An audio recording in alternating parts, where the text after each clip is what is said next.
In an act of brazen political insanity, Democrats decide to make transgender indoctrination of children their top 2022 issue. The Biden administration taps the strategic oil reserve to lower gas prices, but will not increase drilling. And new inflation indicators are hideous. I'm Ben Shapiro. This is The Ben Shapiro Show.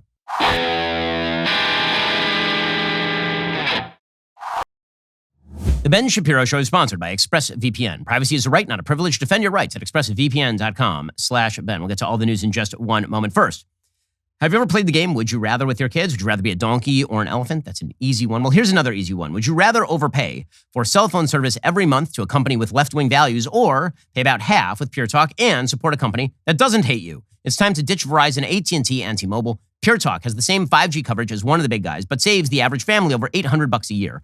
I made the switch. So what exactly is your excuse? You can keep your number, keep your phone, or get huge discounts on the latest iPhones and Androids. They've got unlimited talk, text, 6 gigs of data for just $30 a month. Or get unlimited data and you can still save a fortune. Go to puretalk.com, enter promo code Shapiro. You will save 50% off your very first month of coverage. That is puretalk.com, promo code Shapiro. Pure Talk is simply smarter wireless. Why would you be paying for all of the overhead that these other major phone companies spend on a bunch of stuff that you don't need and you don't like? Instead, head on over to puretalk.com today. Use promo code Shapiro. Save 50% off your first month and hundreds of bucks down the road. Go check them out today. puretalk.com. Make sure you enter promo code Shapiro. Well, it's April Fool's, and normally that would mean that you would tell jokes about things that are impossible and pretend that they're real. But we've moved beyond that because everything is now possible. We live in a world in which if you say that a man is a woman and a woman is a man, you can't say April Fool's at the end of that sentence. This is just the going wisdom. Everything that would have been in April's Fool's jokes, all those things, those are now reality. And if you don't accept those realities, it's because you're a bigot, you bigot. For some odd reason, the Democratic Party has decided that its best electoral strategy these days is to say that boys are girls and girls are boys, and that boys who cut off their penises are girls, and girls who have surgeries to put on prosthetic penises, those are boys, and that anybody who has a hormone treatment is also a member of the opposite sex, and anybody who suffers from gender dysphoria is a member of the opposite sex, and that if you, as a parent, say, no, my little boy's a little boy, not a little girl, and if you say public school teachers should not tell my little boy that he's a little girl or might be a little girl, then this means that you're a bad person and a bigot and a terrible human being. In fact, we must mainline this ideology into every aspect of our educational system so as to create a better, more tolerant, utopian world. This is the entire outlook of the mainstream media. This is the entire outlook of the White House now. And it is insane.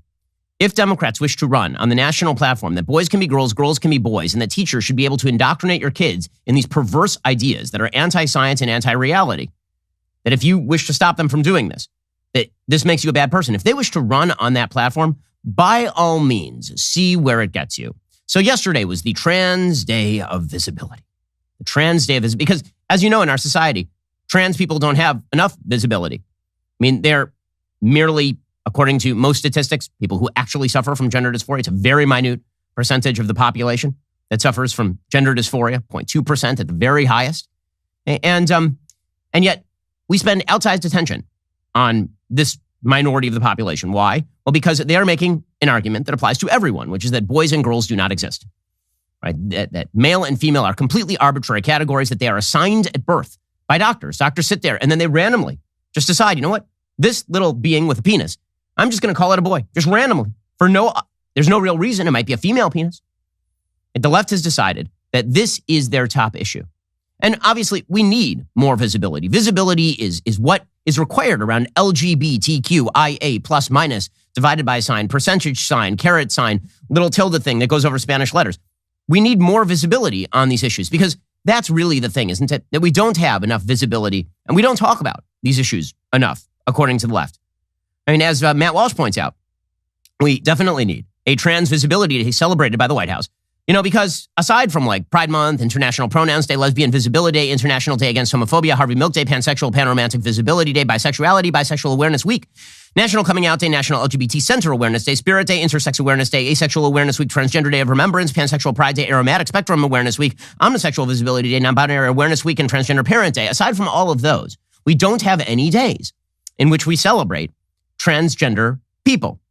We don't. And so it was necessary for the Secretary of Health and Human Services to fly the transgender flag outside of government offices with your taxpayer dollars. Your taxpayer dollars must be used to fly a flag that proclaims the lie that gender is completely arbitrary, not connected to biology, and that there are multiple sexes. You get to sponsor this. Aren't you excited? Aren't you excited? It's really important stuff. They're going to actually take a flag and put it outside a federal building sponsored by your taxpayer dollars to propagate the myth that sex is completely arbitrary and non-binary.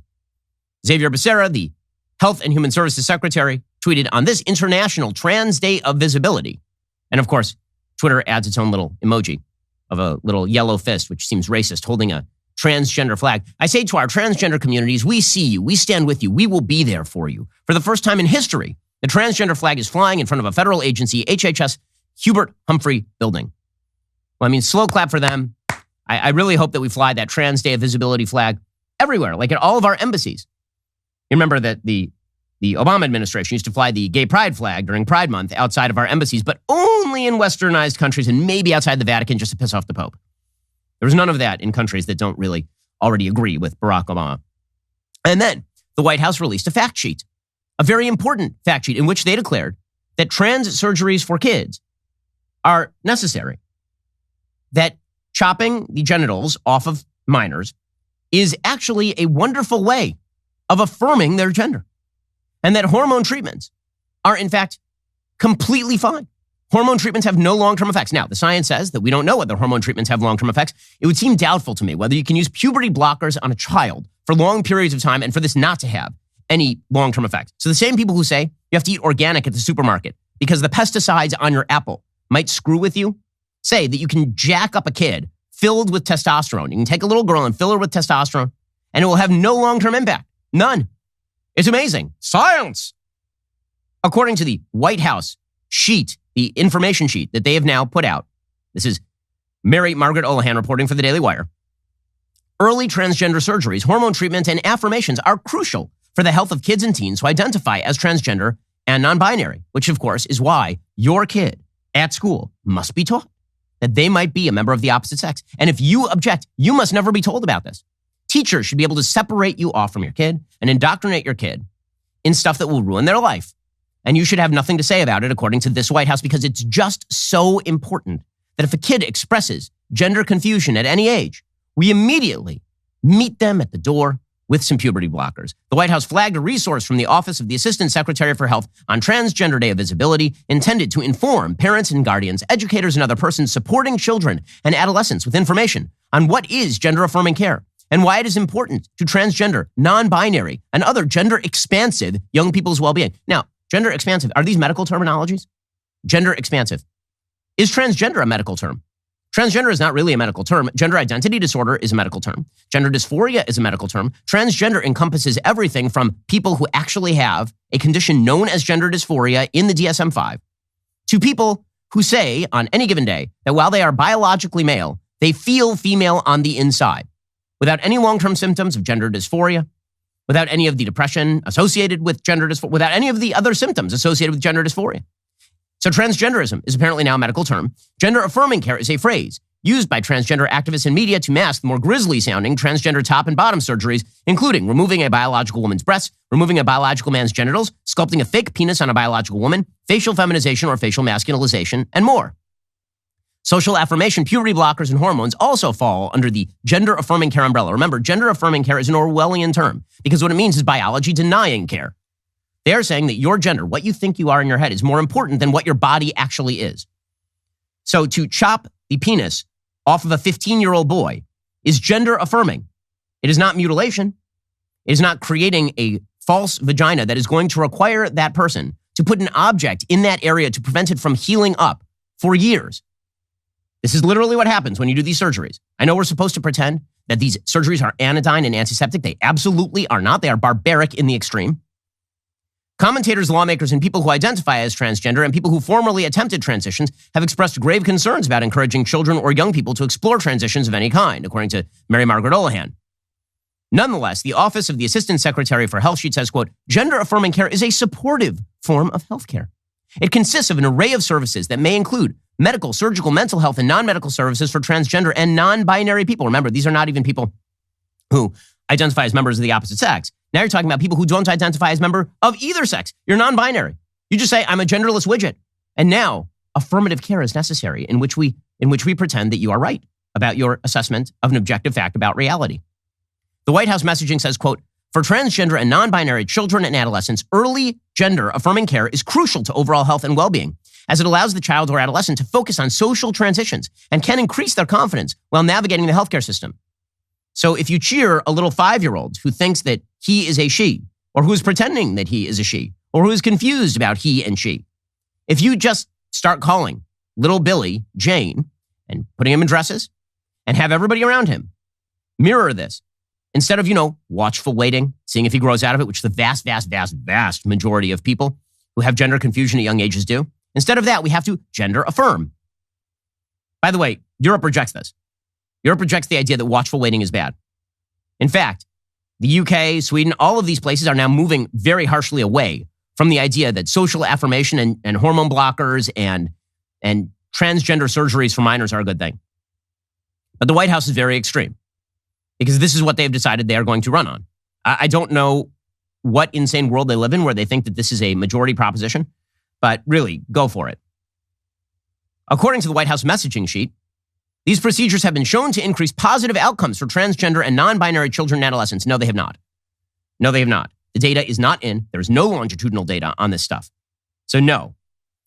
The White House messaging sheet says, quote, gender-affirming care is patient-centered and treats individuals holistically, aligning their outward physical traits with their gender identity. Okay, so the White House decided that they were going to celebrate this all the way through. Not only celebrate it, by the way, but also sick the DOJ on any state that tries to protect its minors from the predations of quote-unquote healthcare specialists who wish to hormone block small children and chop the genitals off of teenagers. The Justice Department put out a statement issuing a letter to all state attorneys general reminding them of federal constitution and statutory provisions that protect transgender youth against discrimination, including when those youth seek gender-affirming care.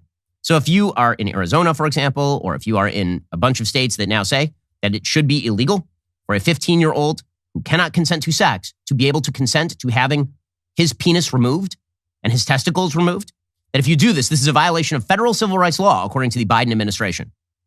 By the way, crossing the border illegally, not really a big deal, but you violated federal law if you say that it's bad for a doctor and illegal for a doctor to mutilate a child. The Assistant Attorney General, Kristen Clark, for the Justice Department Civil Rights Division says, quote, the Department of Justice is committed to ensuring that all children are able to live free from discrimination, abuse, and harassment. Now, it seems to me much more abusive to say to a 15-year-old girl, you know what? We'll chop off your breasts. We will make you surgically sterile, and we will sew a fake penis onto you. That seems more abusive than saying, you know what? You're a girl. I don't know about you. It seems to me that one of those things seems a lot more abusive than the other thing. But according to the left, true abuse is saying to a girl that she is a girl. According to the Assistant Attorney General, Kristen Clark, quote, today's letter reaffirms the state and local officials' obligation to ensure that laws and policies do not undermine or harm the health and safety of children, regardless of a child's gender identity. And they say that this violates the Equal Protection Clause. Yes, when they were writing the 14th Amendment right after the Civil War, they were definitely thinking, we need to make sure that little girls can have fake penises sewn onto them. That was exactly what they were thinking when they wrote the Equal Protection. They weren't thinking about the rights of black people who had just recently been freed from slavery. They were thinking, what can we do about this little boy who might think he's a little girl so we can chop off his d-? That was really what, that was 1866. That's what they were thinking, clearly. And that's what they were thinking in 1972 when they wrote Title IX of the Education Amendments, where they said that we have to treat boys and girls equally. They were thinking boys can be girls, which is clearly why they use language of male and female, because they didn't know they exist. Those geniuses, they use the language of male and female to encompass males who think they are female. Amazing, amazing. They say it also could violate Title II of the Americans with Disabilities Act. Well, I mean, that's insulting. That's transphobic. How dare you say that this has anything to do with disabilities? The letter was issued on International Transgender Day of Visibility in recognition of the contributions and accomplishments of transgender and gender non-conforming people, et cetera, et cetera, et cetera. Okay, fine. So if all of this puts you in mind of just going to sleep and not waking up for quite a while because it's all wildly depressing, well, the good news is I have an answer for you on the object that you should be sleeping upon. So you already know about the Helix Sleep Mattress because it's great. But they're also making couches now. They've launched a company called Allform. They're making premium customizable sofas and chairs shipped directly to your door. So What makes an all-form sofa really cool? Well, for starters, it's the easiest way. You can customize a sofa using premium materials at a fraction of the cost of traditional stores. You can pick your fabric, the sofa color, the color of the legs, sofa size, and shape. Make sure it's perfect for you and your home. They've got armchairs and love seats all the way up to an 8-seat sectional, so there is something for everyone. You can always start small and buy more seats later on if you want your all-form sofa to grow and change with you when you move. All-form sofas are also delivered directly to your door. In the past, if you wanted to order a sofa, you need to hire someone to come and assemble it in your home or break your back trying to put it together yourself. Allform has a simple, quick assembly, no tools necessary. To find your perfect sofa, check out the allform.com/Ben website, allform.com/Ben. If getting a sofa without trying it in store sounds a little risky, well, there's no risk. You have 100 days to decide if you want to keep it. That is more than 3 months. If you don't love it, they'll pick it up for you for free and give you a full refund. They also have that forever warranty. Allform is offering 20% off all orders for our listeners at allform.com/Ben. That's allform.com/Ben for 20% off all orders today. So Joe Biden gets out there and starts babbling nonsensically about transgender kids. Because again, the idea here is that he is sympathetic to kids, right? That he is sympathetic to this very tiny minority of small children who suffer from an actual condition known as gender dysphoria or gender identity disorder. He's sympathetic to them. So your child must learn that boys can be girls and girls can be boys, and public school teachers should teach them. And Randy Weingarten should decide what they learn, not you. You're the parent, you're bad. Also, our society should foment and forward the ability to give small children puberty blockers. Because once they hit puberty, after all, it might be really bad if little Jane grows breasts the way she was biologically designed to do. So you have to puberty block kids. By the way, puberty blockers don't work on teenagers really because they've already hit their hormonal threshold. Puberty blockers are generally used before you hit puberty because they block puberty. That is what they are called, puberty blockers. Here is Joe Biden, an 80-year-old man who is engaged in the worst sort of ideological perversion here. The onslaught of anti-transgender state laws attacking you and your families is simply wrong. This administration is standing up for you against all these hateful bills. And we're committed to advancing transgender equality in the classroom, on the playing field, at work, in our military, in our housing and healthcare systems, everywhere, simply everywhere. Today, we're announcing even more steps, but there's always more work to do to end the epidemic of violence against transgender women of color and girls of color, to ensure transgender seniors can age with dignity, and to finally pass a bipartisan Equality Act. By the way, the Equality Act is wildly unconstitutional and essentially makes it illegal for you to disagree with people like Joe Biden on these particular issues. The amount of propaganda in that, I love it when Joe Biden doesn't even know what he's saying, so he just repeats the last word of a sentence. It's always very inspiring. But when he suggests that states everywhere are discriminating against, that there's an epidemic of abuse against transgender people and people of color and all the rest of this, that is not what the stats demonstrate. Beyond that, the baseline notion that equality on the playing field is brought about by allowing boys to play with girls or girls to play with boys is insane. Honestly, it's amazing to me that they have decided that they are going to run on this, that this is what they're going to run on. The complete rejection of biological reality. So then the White House also ushered out the best female Jeopardy champion of all time, biological male Amy Schneider, who's a dude, because all the best women are male now. And Amy Schneider informed us that if you don't allow surgeries to take place on children that mutilate them and sterilize them, then you are endangering their lives, says a biological man who believes he is a woman and has been treated by the entire media as a woman despite the fact that he is in fact a man. You want to comment on one of the bills we've seen around the nation? They're really scary, and some of them in particular that are denying medical services to trans youth. Those are life-saving medical treatments, and they will, these bills will cause the deaths of children, and that's really sad to me and is really frightening. It'll cause the deaths of children if you don't give them hormone blockers and chop off their genitals and mutilate them and sterilize them for life. It will cause their deaths, you see. Amazing medical knowledge there from our very, very female Jeopardy champion. Jen Psaki lamented that in Arizona, they have now banned transgender surgeries for minors. So here is Jen Psaki from the White House. She tweeted, quote, "Today, 4 extreme and harmful bills were signed into law in Oklahoma and Arizona, 3 targeting transgender youth, 2 in Arizona, 1 in Oklahoma, 1 reproductive health care law in Arizona. These laws are unacceptable. We won't stop fighting for justice and equality." Yes, because because what we need is the facilitation of provision of testosterone to young girls who are confused about gender. Now, here is the thing. There's no real screening process for this sort of stuff. And Jen Psaki and the White House know this. The number of people who are identifying as transgender has skyrocketed because it is a social contagion.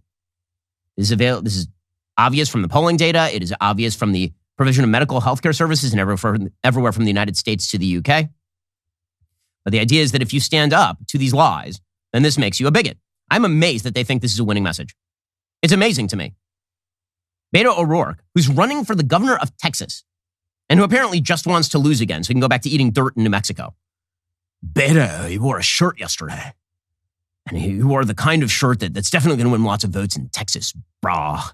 And his shirt said, "Don't mess with trans kids," with the Texas state flag. Because that's winning argument, man. Don't mess with trans kids. It seems to me that you're messing with everyone's kids. This is not about, quote unquote, messing with trans kids. Okay, kids who have gender dysphoria should be given the greatest level of care. And medical evidence does not suggest that hormone blockers, puberty blockers, and transgender surgeries are the best level of care. That is not what the jury is very much out on that particular question, considering that the suicide attempt rates for people who have the surgeries is basically identical to people who don't have the surgeries. So that is very much in doubt. But what you guys want to do is you want to cram down on the rest of the American population your ideas about gender. That's what this is really, really about. And then if we notice it's really bad, this is the game the left loves to play. They say stuff that is just crazy, extreme insanity. And then if you notice, then it's really, really bad. Well, kick, flip, bong, rip, Beto. He's going to be over in New Mexico eating dirt. But there's something better you could be doing in America's Southwest. That is going to Grand Canyon University, an affordable private Christian university. It's one of the largest, fastest growing universities in the country, located in beautiful Phoenix, Arizona. GCU has not increased campus tuition since 2009. They've delivered over $310 million in scholarships to online and campus students in 2021 alone. Grand Canyon University offers over 290 academic programs, with over 250 of them online. So, if you're looking to earn your degree online with supportive counselors and faculty from around the country, or you want to go to one of the top 20 best college campuses in America, it really is beautiful. I've been there myself. The student body is fantastic. The campus is gorgeous. You're truly going to feel connected to a community. Find your purpose at Grand Canyon University. Private, Christian, affordable. Visit gcu.edu/myoffer to see the kind of scholarships you qualify for. Again, that is gcu.edu/myoffer. Go check them out right now. Grand Canyon University. You're going to be learning stuff that you need to learn at a place that is just wonderful. Check them out right now. gcu.edu/myoffer and see the scholarships you qualify for today. So you will recall that Disney decided to intervene with regard to the Florida Parental Rights and Education Bill, which says that you're not allowed to indoctrinate kids on gender identity or sexual orientation matters from ages 5 till 9, basically. That's a pretty mild bill. By the way, a bill, when people are informed of what the bill actually says, 2/3 of every available group say they support the bill. So this is not a proposition on which Democrats are in the right. And Disney, because they are held hostage by a bunch of wokesters inside their own network, and because they have corporate presidents with 2 queer kids, including 1 pansexual child, which means that the kid really likes the cutlery. Well, because of that, this means that they are going to sound off on laws like this one. And not just that, they feel it is their obligation to put queer messaging. This is not me saying this. This is one of the producers at Disney saying this, that it is their job to put queer messaging into children's programming. So Disney has decided to intervene on this side. So this has translated into, for example, the ex-Disney chief Bob Iger saying that the Florida bill is wrong and harmful to kids. Yeah, tell me about what's harmful to kids. Bob Iger, the former head of a company that has a certain number of child predators who are running around it, but beyond that, also is now actively propagating lies about sex and gender to small children on behalf of people who are radical activists. Here's Bob Iger lecturing you on what your children should know and believe. A lot of these issues are not necessarily political. It's about right and wrong. So I happen to feel, and I tweeted an opinion about the Don't Say Gay bill in Florida. To me, it wasn't politics. It was what is right and what is wrong. And that just seemed wrong. It seemed potentially harmful to kids.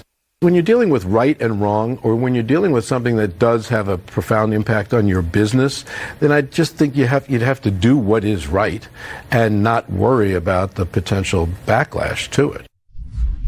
What a hero. What a hero. Because that's what he did. As head of Disney, he did what was right. Like, for example, filming in Xinjiang, where the Chinese were keeping 1 million Uyghur Muslims in abject slavery. That he does what's right, Bob Iger. He's a man who stands for principle, does Bob Iger, which is why he makes these same exact points in places like Japan and like Tokyo, where same-sex marriage is still illegal. This is a person who, like, when I think of doing things that are right, Bob Iger is at the top of the list. He's at the top of the list. What a genius is Bob Iger. And here's the thing. Disney, sounding off on this particular Florida rights in education bill, that did not actually prompt the right to talk about boycotting Disney. It didn't. So the left is now telling you a story, and it's a lie, which is that Disney, sounding off on this bill, caused the right to talk about boycotting Disney. That's incorrect. What caused the right to talk about boycotting Disney and about not going to Disney parks and not watching Disney movies and getting off Disney Plus is the fact that they held a town hall meeting with all their employees where they had multiple members of their top executive echelon talk about queering children's programming. That's what did it. It turns out that corporations, they can take political positions, and we might say that we don't like those political positions, and we might not even want to consume their products as much. Once you start saying that you are going to actively place your politics in the entertainment, and that your entertainment is it's not a service you're providing to me as a parent or to my kids. It is now a service you're providing to the Democratic Party and the left wing of social politics in the United States. That's when people started to get very uptight. So what the media have decided to do is ignore the fact that Disney employees are openly saying that they want to queer children's programming. Again, not my words. Those are the words of LaToya Ravenel, who's one of the producers on The Proud Family, among other Disney Channel shows, Disney Plus shows. It's not my words. It's the words of Burke, Carrie Burke, who is one of the corporate presidents over at Disney, talking about her 2 queer children, one pansexual and one transgender. Because, I mean, genetics is quite a thing, man. It's pretty incredible how all of this is located within certain specified areas of the country where everybody agrees on these issues. It probably has nothing to do with the social environment, how kids are raised at all. But when this president says that she wants to make sure that 50% of all Disney characters are LGBTQ plus IA minus divided by sign, percentage sign, quotation mark, caret, command sign, or people of color, when she says that sort of stuff, now you've infused the material I don't want into the material I do want. And I'm not going to eat a sandwich just because you're serving it to me if you're Disney. And a lot of parents aren't going to either. Okay, but according to the left, we're supposed to pretend that none of this happens or that it's all innocent. How dare we get upset? This is the gaslighting game the left likes to play. How dare you get upset? Yes, we are saying these crazy, extreme, insane things, but you're getting upset? Why? Why? It's not a big deal. I mean, it's a small percentage of the population. When we say it's a small percentage of the population, that the condition of gender dysphoria does not apply to broad swaths of the American population, that we do not believe, for example, that 21% of all people aged 25 to 30 in the United States are biologically LGBTQ. When we say that sort of stuff, that's actually a pretty small percentage, and a lot of people are glomming on for the glory of it and the societal incentive structure of it. When we say that, then they say, no, it's the most important issue of the day. We have to fly a flag outside of the HHS building. We have to do that. I mean, it's really important. And you say, well, if it's so important to you, why is it so important to you? Say, it's not important. How dare you even notice we're doing this? How dare you? So this is the game that Michelle Goldberg is playing over at the New York Times today. She has a piece called The Right's Disney Freakout. You see, it's our fault for freaking out. It is not Disney's fault for completely selling out its founding principles, which is to protect the magic and innocence of childhood in favor of a radical left-wing agenda. Michelle Goldberg says, I don't know LaToya Ravenel, but I feel terrible for her. Do you, though? Why do you feel terrible for her? She has power. She's the one who is using a billion-dollar corporation in order to insinuate her own values upon small children. Why would you feel bad for that person? Why? But she does. She says, an executive producer at Disney, she was a speaker at a recent virtual all-hands company meeting about Florida's Don't Say Gay bill. Again, every time the left says don't say gay, you have to understand that they are liars. That is not what the bill says.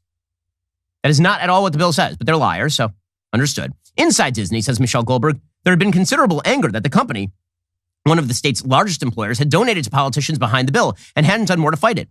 Ravenel stepped up to defend the company's queer friendliness, only to become a national object of right-wing fury and disgust. Oh, what a tragedy for this person who literally said that she wishes to indoctrinate your kids.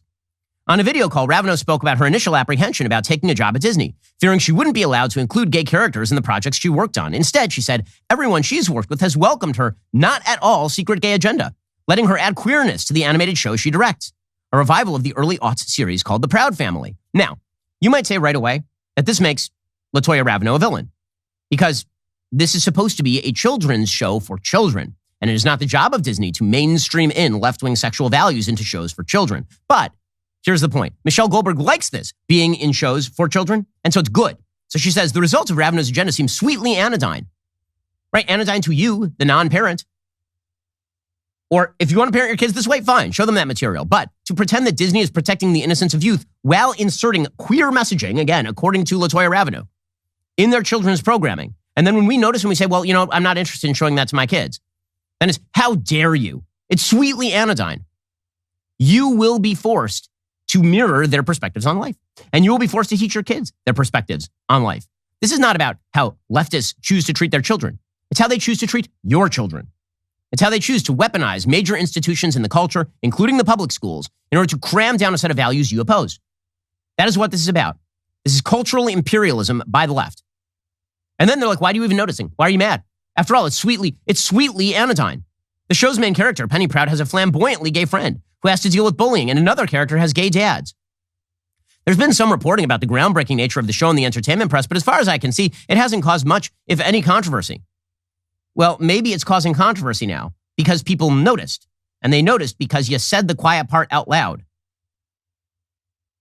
Until recently, Christopher Rufo, who revealed this as Michelle Goldberg, was best known for his work mobilizing the right against critical race theory. But in recent months, both he and the movement he helped catalyze have turned their attention to gender and sexual identity. He believes there's a lot of latent alarm among parents over changing ideas about gender. That's all it is, changing ideas about gender. That's the alarm. It's not you're perverting our children by teaching them lies about how they can be girls or boys, or how all sexual activity is equally morally meritorious. So according to Michelle Goldberg, in recent years, the Republican Party has largely eschewed the language of people like Anita Bryant appearing to make their peace with the presence of gays, lesbians, and transgender people in public life. Now such rhetoric is back, and it's potentially explosive. In the video of the Disney meeting Rufo released, Raveneau enthused about how much freedom she's been given to depict queer characters. But the price of that freedom just went up, and it remains to be seen if Disney will be willing to pay it. Well, yeah, that does remain to be seen. Because the question is, Disney thought they were getting away with it because parents didn't notice. And then we noticed. And now you're mad we noticed. By the way, one of the reasons we noticed is because you have made this, as Joe Biden said in that video, a part of every element of American life. Every single element, not just our entertainment, not just the Oscars, not just our public schools, everything. This is how you end up with a headline at the Washington Post in the health section titled, quote, pregnant people at much higher risk of breakthrough COVID, study shows. Pregnant people, who would these pregnant people be? These pregnant people. Were they people who are generally born with penises and no uterus or what? Who are these pregnant people? Is it like Arnold Schwarzenegger from that crappy movie from 1991? Like, who are these pregnant people of whom you speak? Do you mean women? Do you mean women who are the only human beings on planet Earth who can give birth? Would those be the people? But the entire left has in lockstep embraced lies about biological reality, and they wish to indoctrinate your kids about it. And they wish to indoctrinate your kids via the entertainment sectors about it. And if you don't go along with it, this makes you bad and a bigot. They're making it harder and harder to be a parent. The idea is that if they raise the bar on how hard it is to be a parent, you will just surrender your kids. That's what they are saying.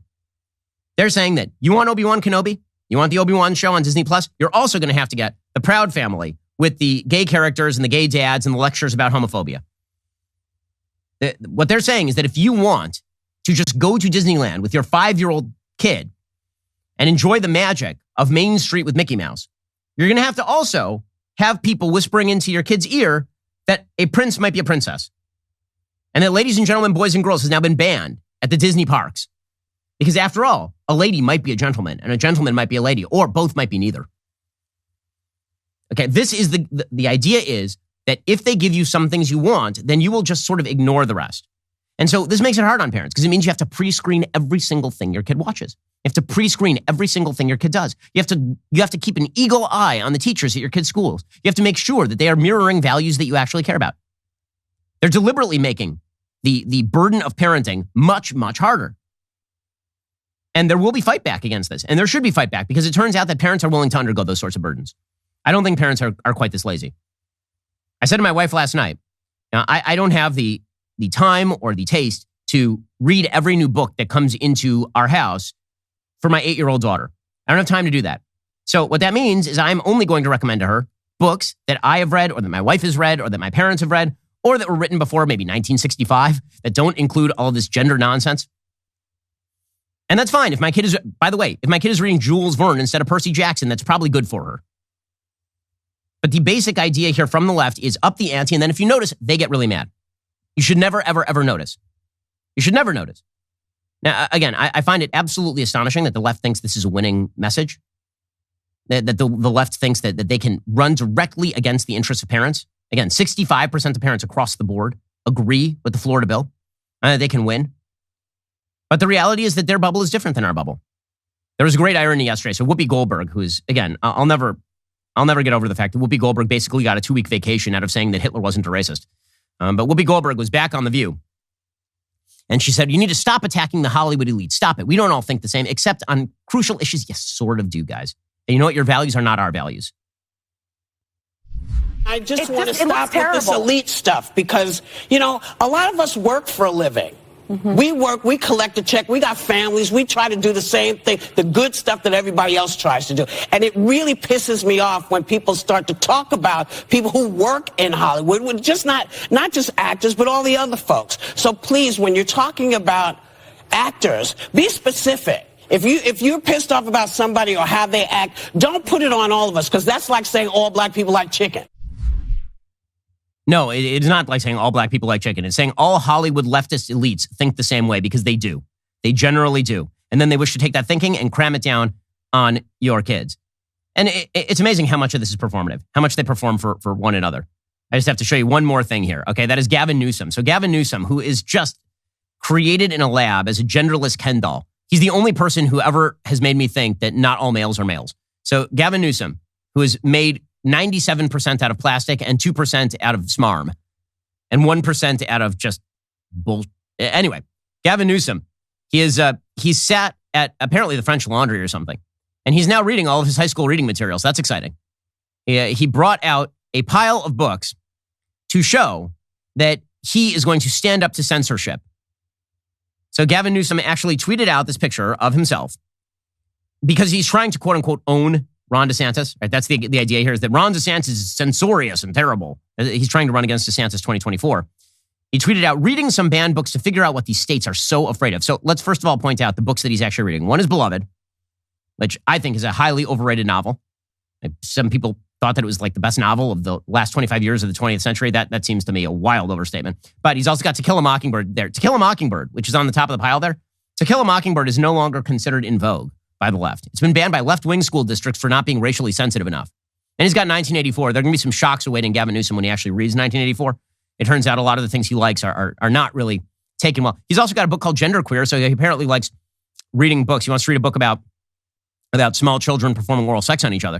So that's exciting. And then he has Art Spiegelman's Mouse, which was not even banned. It was taken off the required reading list at one school district in the middle of nowhere in Tennessee. But I do love when leftist celebrities virtue signal this way, like Gavin Newsom. This reminds me very much of when LeBron James was reading Malcolm X. And people are like, what's your favorite part of Malcolm X, LeBron? What's your favorite part of his autobiography? And he's like, it's really like the power and how much he cared about civil rights. And it's like, oh yeah, you didn't do the reading assignment. So I would love to see a quiz about Beloved on for Gavin Newsom here. These virtue signaling jackasses. These are the people who are going to be teaching your kids. Alrighty, in just 1 second, we'll get to Joe Biden, who has decided to lower gas prices by apparently never producing oil and gas again. That's exciting. We'll get to that in just one moment. Well, we all need a distraction from politics these days. Let me tell you, the best sporting event probably in America is the Final Four of March Madness. It's here.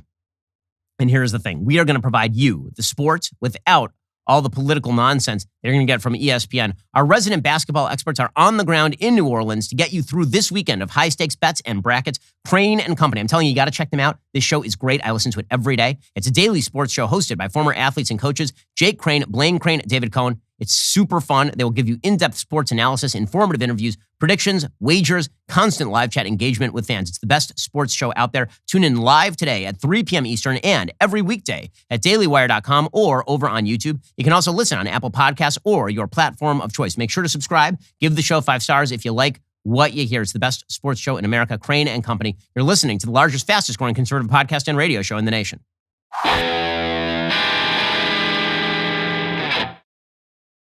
So, meanwhile, Joe Biden is facing down the prospect of serious economic problems. He has decided that his solution to high gas prices is to tap the Strategic Petroleum Reserve, which is not what the Strategic Petroleum Reserve is for. The Strategic Petroleum Reserve is designed for times of national crisis and emergency. Instead, he just wants to lower gas prices a little bit because he refuses to drill. According to the Wall Street Journal, President Biden will tap up to 180 million barrels of government oil reserves to help tamp down near record high fuel prices, an unprecedented government intervention into oil markets following Russia's invasion of Ukraine. In remarks from the White House on Thursday, Biden framed high energy prices as a wartime issue that requires a robust and wide-ranging response. Well, then why were the gas prices rising before the war consistently? And why won't you open up the oil leasing in the Gulf of Mexico, you liar?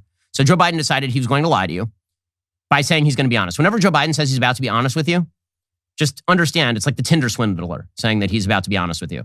Here's Joe Biden. As I said in my State of the Union address, I'm going to always be honest with the American people. Today, I want to talk with you about the cost here at home of Putin's decision to brutally and savagely invade a sovereign nation. The start of this year, gas was about $3.30 a gallon. Today, it's about averaging $4.20, $4.22, and it's higher in many states. Nearly $1 more in less than 3 months. And the reason for that is because of Putin's war. Okay, I'm going to tell you the truth. It's all Putin. Or alternatively, you're lying to us again, sir, but that is what he does. What is his goal here? I love this. So we have high oil prices. We could drill more and provide more oil. You know, that's usually what you do. If, for example, the price of toilet paper were too high, you'd want to produce more toilet paper. I know this is rocket science to people with no functioning neurons anymore, like Joe Biden, who basically has the same level of sentience as most houseplants. Some not. So, some are more intelligent than Joe Biden. Anyway, Joe Biden, he says, this is really a great time for us to reduce our dependence on fossil fuels. Ultimately, we and the whole world need to reduce our dependence on fossil fuels altogether. We need to choose long-term security over energy and climate vulnerability. We need to double down on our commitment to clean energy and tackling the climate crisis with our partners and allies around the world. By the way, Joe Biden also has a solution for you, the typical American who's paying more at the pump. I'm not talking about getting that free Get Upside app. I'm talking about Joe Biden really, really wants you to buy an electric car. He says, you know, it's amazing. If you buy an electric car, says Joe Biden, you could save up to $80 a month in gas. Sure, you'd be paying, like on average, $58,000 for an electric car. So it'll take you in 50 years or so, you'll probably see the savings. But Joe Biden thinks that that's okay because, of course, he's 2,000 years old. So what's 50 years in the grand scheme of time? The most important thing my plan will do right away is save your family money. And here's what I mean. Under my plan, which is before the Congress now, we can take advantage of the next generation of electric vehicles that a typical driver will save about $80 a month from not having to pay gas at the pump. Just buy this really, really expensive unicorn, and that will take care of all of your problems. Nancy Pelosi doing the same routine. She said yesterday that we can't use high gas prices as an excuse to drill. We need to make you strap a windmill to the top of your car, maybe a sail, like an actual sail on the top of your car, and you can use wind energy to move your car down the street. It'll be great. We want to fight inflation. The price of oil is an indicator, or the price of gas at the pump is an indicator. Putin has exacerbated it. But we cannot allow the fossil fuel industry to use this as an excuse to reverse everything we're doing to save the planet.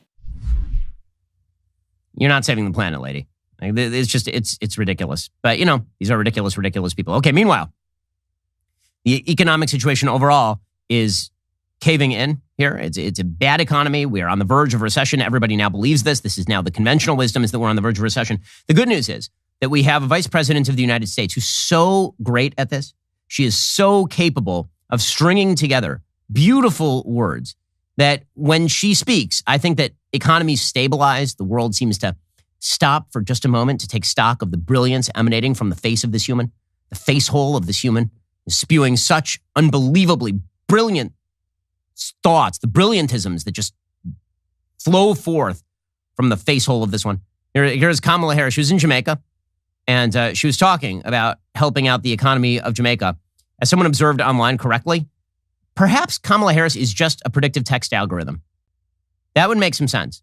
Like when you're typing into Google and it suggests like the rest of your sentence because you type in like a couple of words and it suggests the rest of the sentence, and then you type in another couple of words and it changes the rest of the sentence that's being suggested.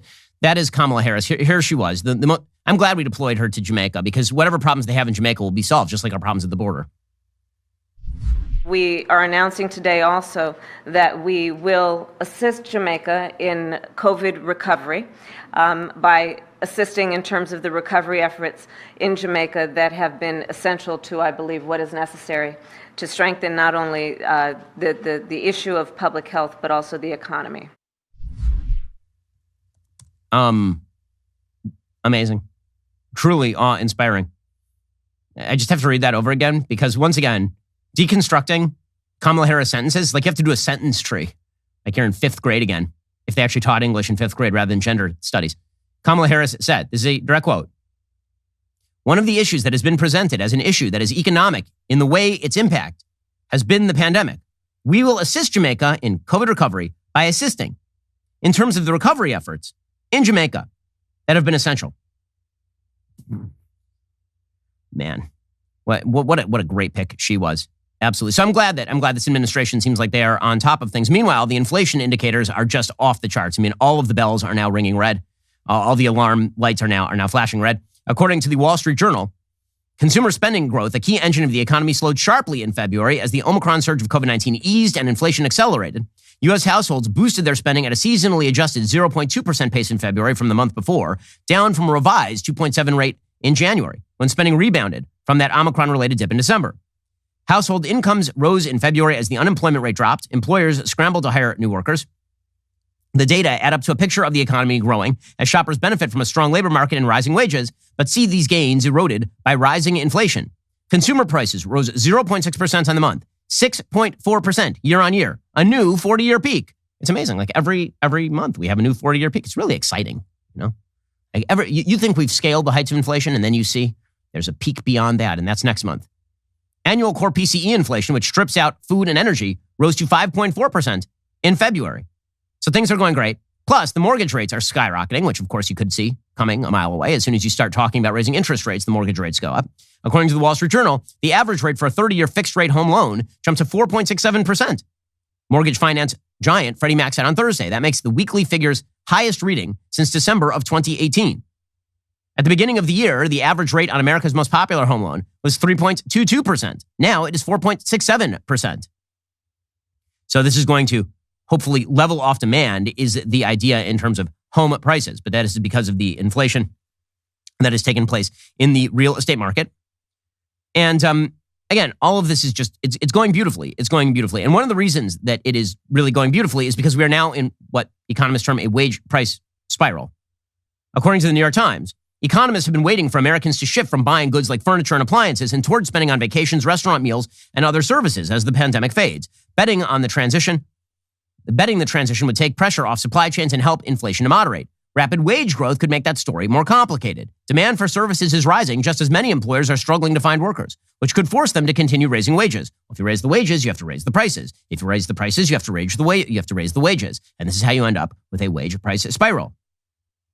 This could keep overall inflation brisk, says the New York Times, as companies try to cover their labor costs, speeding up price increases for services, even as they begin to moderate for goods. Now, all of this was avoidable, but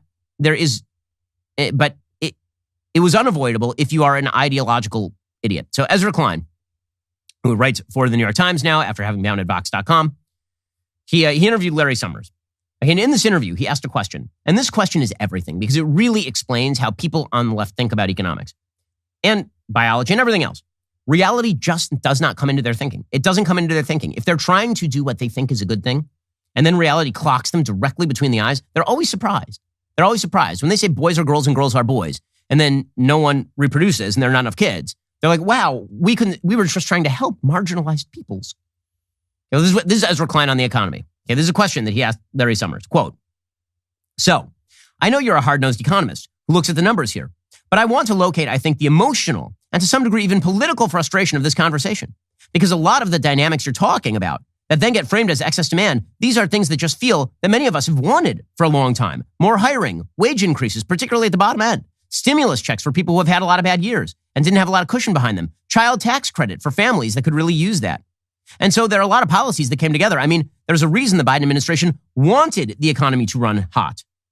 There was a long period when it didn't just feel the economic data showed that expansions were not reaching people on the margins. And it felt finally like we were reaching people on the margins. We were putting a lot of firepower to do that. But even in this terrible time, this horrifying pandemic, we were giving people who needed it quite a bit of help. And then for that to turn into this horrifying inflation problem, which is now eating back those wage increases, potentially going to require much sharper action from the Fed. I recognize the world doesn't have to please me, but it is maddening. That sentence is everything about leftism. I recognize the world doesn't have to please me, but it is maddening. Because what you really mean is, I wish the world pleased me. I wish that the world complied with all of my most ardent desires. I wish that biological sex didn't exist, and so I will pretend it doesn't. I wish that inflation didn't exist, and so I will pretend it doesn't until it comes. And then I'll get mad if you notice it. You will be considered a bad person for noticing the realities of life. Ezra Klein says, I think one of the hard questions, before we even get into Ukraine and China, I think one of the hard questions is, does it have to be this way? Did it have to be this way? Is there some way for this to end without the people we were finally helping suffering? And the answer is, you were always disconnected from reality. Always.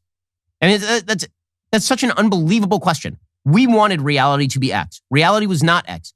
Does reality have to be X? This is such a childish perspective on life. But that childish perspective is extraordinarily dangerous because when you put it into policy and you run up directly against reality, I've said many times on this program, I root for reality. The reason I root for reality is because rooting against reality ain't going to get you anywhere. Rooting for reality is the only way that you adjust to the realities of life and lead a happier, more fulfilled life. If you pretend that your choices and the things you want to do not need to take stake of the outward reality around you, and that all of reality is supposed to comply with your preferences, you're going to be quite shocked when it turns out that reality doesn't work that way. You're likely to lead a much more unhappy life. You're likely to do worse in life if you continue to push this sort of nonsense. And yet that is what the left does on everything from transgenderism to the economy. This is what they do.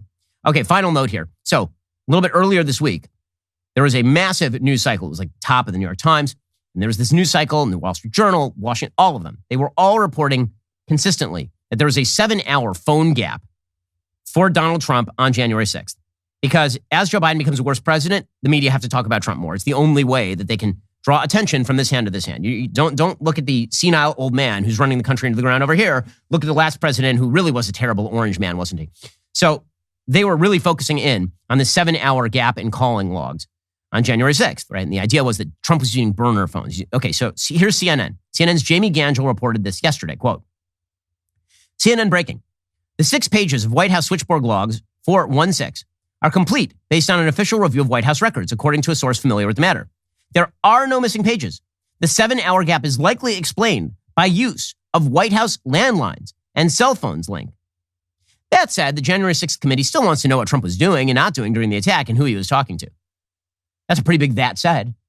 So, in other words, we made the top story in the country a complete pile of nonsense, which is that there was a massive cover-up happening at the White House to scrub the call logs to cover up for whatever Donald Trump was doing on January 6th. That didn't happen. That said, we're still interested in what he did during that. Yeah, we know you're interested in what he did during that time.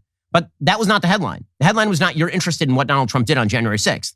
The headline was Donald Trump left a 7-hour call log gap by using burner phones so that he could avoid the law and may have done something illegal. That's what you guys were pressing. Man, the more desperate they get, the worse they get. And you know what? They're going to get more and more desperate. It's going to get worse before it gets better because they've decided to embrace the most radical parts of their party.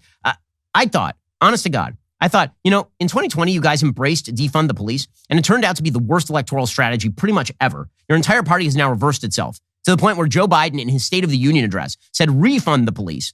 And he got a standing ovation from the same people who were shouting defund the police 5 minutes ago. That's how bad that campaign slogan was. Now your campaign slogan is fire hose money on inflation and also chop the off of your son. I'm sorry, that is not a good. We need to hijack your kids. That is it. Hijack your kids and inflate the economy is a really, really bad slogan. But go for it, man. If this is what you want, again, your ideology is about to meet the consequences of reality, and it's going to be the same result as when Wile E. Coyote meets the ground after being. Right now, the Democratic Party, they ran off that cliff. They haven't noticed it yet.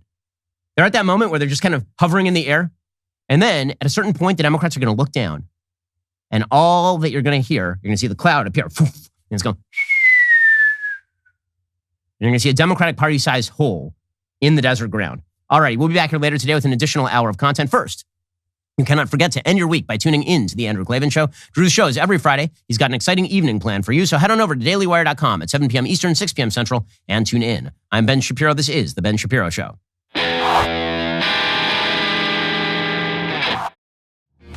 The Ben Shapiro Show is produced by Elliot Feld. Executive producer Jeremy Boring. Our supervising producer is Mathis Glover. And our production manager is Pavel Wydowski.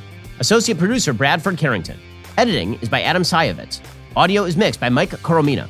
Hair and makeup is by Fabiola Cristina. Production assistant Jessica Crand. The Ben Shapiro Show is a Daily Wire production. Copyright Daily Wire 2022. Hey everybody, this is Andrew Klavan, host of The Andrew Klavan Show. You know, some people are depressed because the Republic is collapsing, the end of days is approaching, and the moon's turned to blood. But on The Andrew Klavan Show, that's where the fun just gets started. So come on over to The Andrew Klavan Show and laugh your way through the fall of the Republic with me, Andrew Klavan.